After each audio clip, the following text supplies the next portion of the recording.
Julian Zelizer. I'm a professor of history and public affairs at Princeton University. What's new about our understanding about 1964? Well, we learned a lot of things. One thing is to remember what an impact it has on Congress. We often think of presidents and we think of what the '64 election meant for Lyndon Johnson, but what I spoke about and I've been writing about is the impact that it has on legislative conditions, why it becomes easier to pass a lot of bills because of what that election does. And the second thing is what it does to Republicans. Even though in the long term Republicans move to the right, conservatism flourishes, at the moment, because of that election, a lot of Republicans are incredibly defensive and willing to vote for bills that a year earlier they would have opposed. Obama gets a lot of criticism and heat from the left saying, hey, how come you're not another LBJ? Yeah, I don't think that's always fair. We have to remember LBJ wasn't always successful, and LBJ had conditions which were very conducive to passing bills.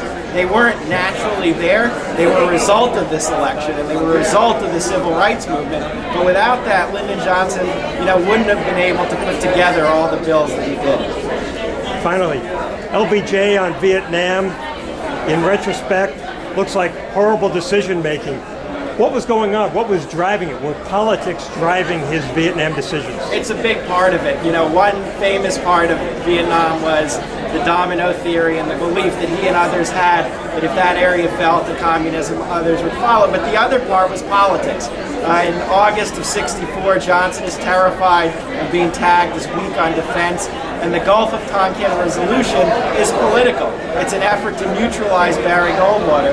And throughout his presidency, Johnson's always scared about being seen as weak on defense, and it plays a big role in the expansion of Vietnam. And what does he have in mind, 1952? How does that play into it? Lyndon Johnson's always talking about the 1952 election where Adlai Stevenson lost to Dwight Eisenhower.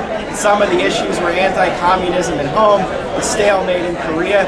And Johnson always believed that if Democrats were not tough with defense, they could lose the majority. They lost the presidency in '52, and they lost control of Congress. And that election haunted him all the time.